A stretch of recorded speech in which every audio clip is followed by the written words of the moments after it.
you ever wished that you had a master floral designer that you could have stand beside you step by step and teach you the process of floral design? My name is Kirby Holt. I'm a master floral designer with more than 25 years of experience in the business, and I want to show you step by step how to create beautiful floral designs with the kits from myfloraldesign.com. I hope you enjoy this video and this series. Thank you for joining us for another demonstration of floral design today. I'm Kirby Holt, and I'm excited to be able to come to you and show you some of the tricks and techniques that I have learned in designing flowers over the last 30 years. This arrangement today is a beautiful centerpiece for a dining table. A lot of places you could use it throughout the home. It's very lush, has a lot of product in it, very soft. We're going to start with this container. The color is going to work well with one of the foliages that we'll use here in just a little while, this Dusty Miller. They just kind of mimic each other. And so to begin with, all of the styrofoam is already glued in. You have a little bit of moss on top. One of the things when you're putting moss on your styrofoam, you don't want to put it real thick. Sometimes the beginners will put a big thick layer of moss, and it's really hard to push the stems through that moss. So we've just given you a thin layer, just enough to put a light camouflage, because as we put all of the foliages and flowers into this arrangement, you're not going to see the styrofoam anyway. I'm going to start by dissecting. The first element will be this hydrangea, and I'm just going to cut every one of those stems right off of the bush, right at the bottom of the bush. There's 4, and you'll want to have a good heavy-duty pair of wire cutters, because the wire cutter, if it's a good quality, you don't have to squeeze so hard, keeps you from having to work so hard to get those dissected. Now, probably to get the first insertion into this arrangement, I'm going to come up, maybe just take about 2 inches off of that stem, and then push that right in to the styrofoam. And this kind of creates our central vertical axis, or the height and the center of the arrangement. And I'm going to use this hydrangea to kind of create a frame. You know, when they build a house, they use the 2x4s and do what they call framing and set those walls in place, and then you can kind of see the frame of how big the house is going to be. So we're going to use these hydrangeas in much the same way, where we create the shape that we're going to follow in building this arrangement.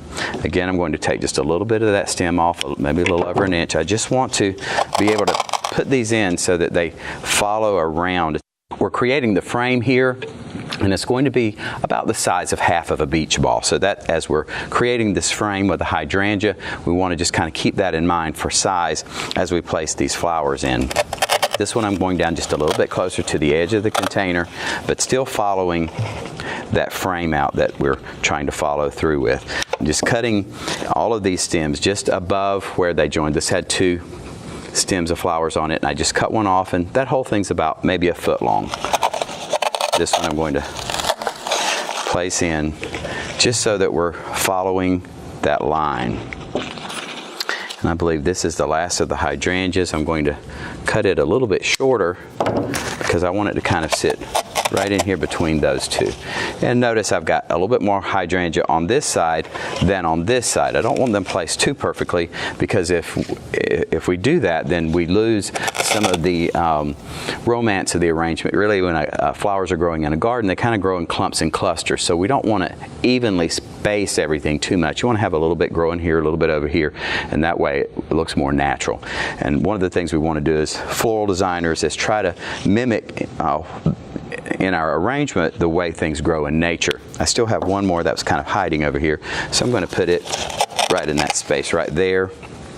And then I want to use these leaves right along the edges just to kind of fill in. We will gradually, as we insert things, kind of create a little bit of a collar. Now here I have that little bitty point that comes out, and I can stick that leaf where it had fallen off, and then I can just use that whole thing just to push that leaf in, and then it just helps to create that collar right around the edge. But you can see we have that size beginning to develop, creating that beach ball size arrangement here. Now the next larger blooms that we're going to use are some of these peonies, and I try to insert the flowers much like stacking boxes. You're stacking boxes, you're going to start with the biggest ones first and stack the smaller ones on top. So kind of keep that in mind as you're selecting the progression of how you place your flowers into the arrangement, and go with those larger elements first, because as you put things in, the space that you have left gets smaller and smaller and smaller. We don't have to put all of these in, but we want to pull these bigger blooms out and put them in so that we don't run out of space for the big blooms. Now this is the largest of those, and I want to use it up near the top. It's really beautiful, so I want to make sure that it's very seen. So we're going to give it a nice place of significance. Now that's sitting up, see, about 2 inches above that hydrangea. So we're going to cut just a little bit, maybe an inch off, and then we're going to take our knife and just trim away a little bit of that stem, because it's so thick it's a little bit harder to insert than it will be if you'll carve a little bit of that plastic off, and this smaller wire is a lot easier to insert. I'm just going to push that in so it sits right in between those two hydrangeas. Then we have another similar peony, a little bit smaller bloom. I'm going to do the same thing, cut about an inch off, and then carve or trim about an inch off. So we've placed one of those on each side of that hydrangea. I do want to push that hydrangea in just a little bit so that it's not pointy up there in between them. Now we're going to take these smaller ones. I'm going to cut about 4 inches off of that, and these stems aren't quite as thick as the larger blooms are, so I don't have to trim it necessarily. I'm going to put that in right along that outside edge, not all the way to the bottom, but about 2/3 of the way down. And then this last of that size, I'm going to bring around here and go right in underneath that peony there and place it again about 2/3 from the top. Now we have a second mixed bush of peonies, and again these are the larger blooms that we want to get placed before we start with all the smaller blooms. So we're going to pull this larger bloom out. There's 3 and then a couple of buds. So this is really eye appealing. This is the brightest of all of the flowers that we're using, just one kind of bright one. So we want to use it up in the center in this hole right here that we have. And I think we can probably use that stem just like it is and push it in so that it goes right into that space right there real well. And that's so you can see it from that side. And then I'm going to just continue filling in with some of these blooms. And I want my prettier blooms, those big beautiful peonies, up here in this area that the eye goes to first. The outside edges, we will use some of the smaller flowers and foliages to fill that area in. So on this side here, just come in, place that in right underneath there, again like we did some of the others, about 2/3 down. Going to turn it a little bit here, take another one of those blooms, do the same thing here, bring it about right in underneath there. And then we have one last of that larger bloom, and I have a space here. If we just turn it, you can see it's pretty well filled in all the way around till we get to here. And so that's where it's asking to be placed. I'm going to cut about an inch off so that the stem length will be just right for me to place it right in underneath that peony there. Now you can see we're more developed on this side. This side's still a little open. That's okay, because as we continue to make these insertions, we'll be able to level things out and make sure that we have all these placements where they need to be. And you can see that this side is a little more full, not quite balanced. It's a little off balance here, but that's fine, because as we progress through the arrangement, we'll be able to equalize that and make sure that everything works together the way it should. Now the next thing I want to do is green it in, or put the foliage in. So I'm going to sit it to the side just a little bit and cut all of these stems of Dusty Miller off. And I love that this foliage matches the color of the container, and it is important when selecting items not to have a container that doesn't make sense with the product and the arrangement. So you know, this one really matches. It doesn't necessarily have to be a perfect match, but it works nice if they at least flow together nicely and kind of coordinate. One of the other things that I do is take the leaves of the Dusty Miller and push them up and kind of crown it out at the top so that when we place it in, we aren't wasting those leaves way down inside where they aren't going to be seen. See, and actually that one's a little short. Maybe we'll come over to the side here where it will be more visible.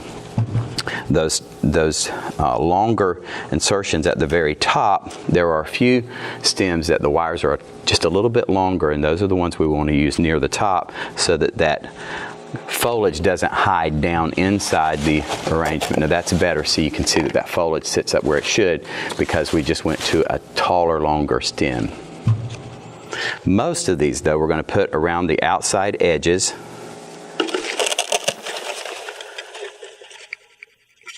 And fill in. And now this one is one of those that has two sets of leaves, 1, 2, and then the one on the top. So we're going to put them, crown them together, and use those, especially in the spaces where you have more area to hide or more opening that needs to be covered. And then if you have a space where the bloom is coming down and filling in some space, you can use the one that just has the 2 leaves plus the one on the top. We still have a lot of flowers to put in here, so we're going to really fill this one in. Creates a wonderful, soft, lush arrangement. This is very, very feminine. When I look at this arrangement with the pinks, think of my mother and my grandmother. It's really that softness. You know, you can almost think of Mother's Day with an arrangement like this.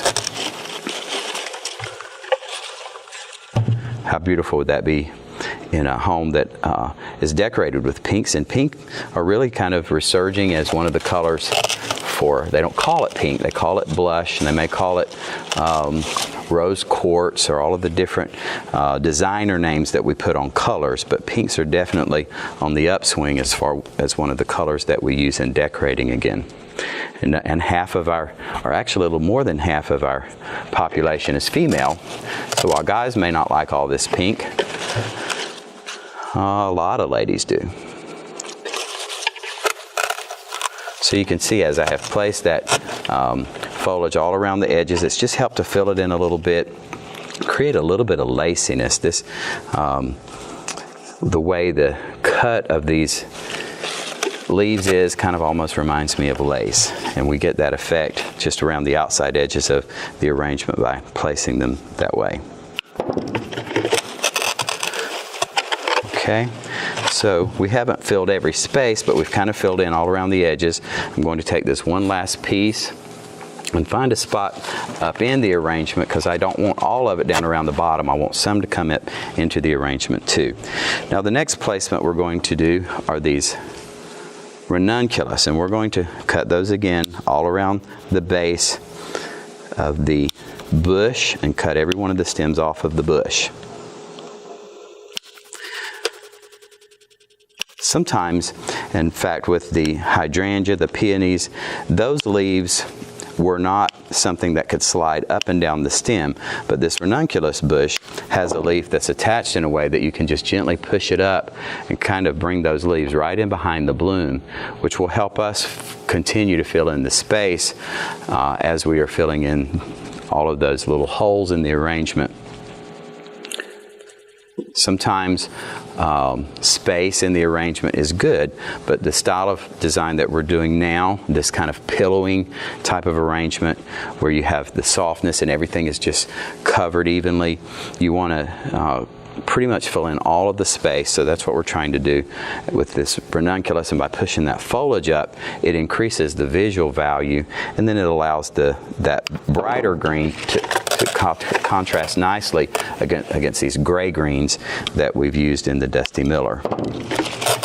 So I'm just going to go around the outside edges and begin to kind of fill this in with a ranunculus. I don't like to put two of them side by side because they almost look like eyes staring out at you. So we'll avoid putting them right side by side.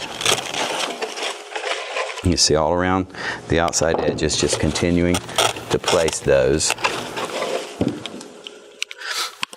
This is more of a filler flower, where the peonies and the hydrangea that we use to begin with are a little more of the definition flower or focal flower.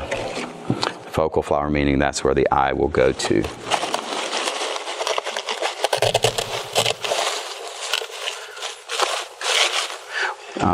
We understand that concept with clothing, with fashion. The focal often is the neckline, the jewelry, a man's necktie. Those are a necklace, you know, that's the focal area. So we tend to think of those flowers up in the top of the arrangement being the focal area because that's where the eye goes first. So I'm just continuing to place those ranunculus all the way through. We have about 3 more left. You can see we've just about filled in all of these spaces. Now, when putting them, I told you don't put them side by side so that it looks like eyes, but by kind of terracing them or stair-stepping them, then we can put 2 side by side without it getting that look of eyes sticking out at you. All right. Now we have just a few of these little peony buds that we're going to place near the top, and then we have a little garden rose bush over here that I can use just to finish everything off with. But I want to place these buds so that they're just above the level of all of the other flowers. Otherwise they just kind of disappear and you don't really notice them. But see, by just letting that kind of rest up just above, I pulled it out, put it back in there. Right.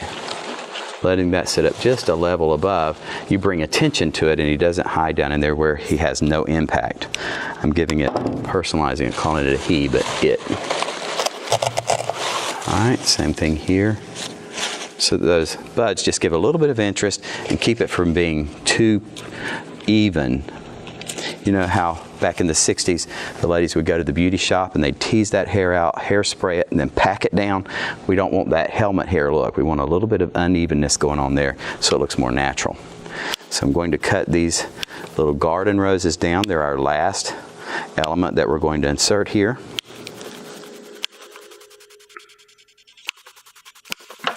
Again, we can pull those foliages up so we get more impact from them. And just anywhere that our eye sees an opening that needs a little bit of a filler into it. And notice how both of these roses are looking down. Just by turning that stem, we can change the facing rhythm of the direction that they're facing and get more impact out of them.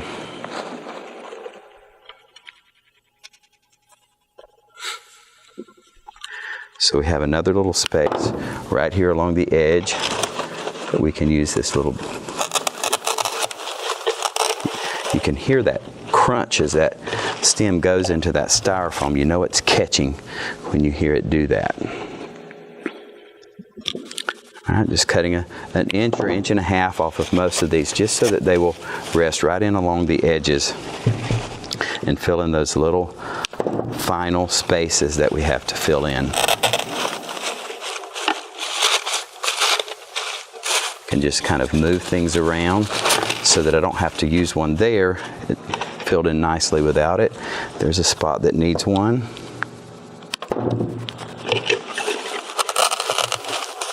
So we finished off that collar, but by putting these flowers in on the collar of foliage, you see that those blooms go all the way down to the edges and you don't end up with only foliage around the edges. You also have those beautiful blooms. I'll turn this so you can see them, placing it right in there.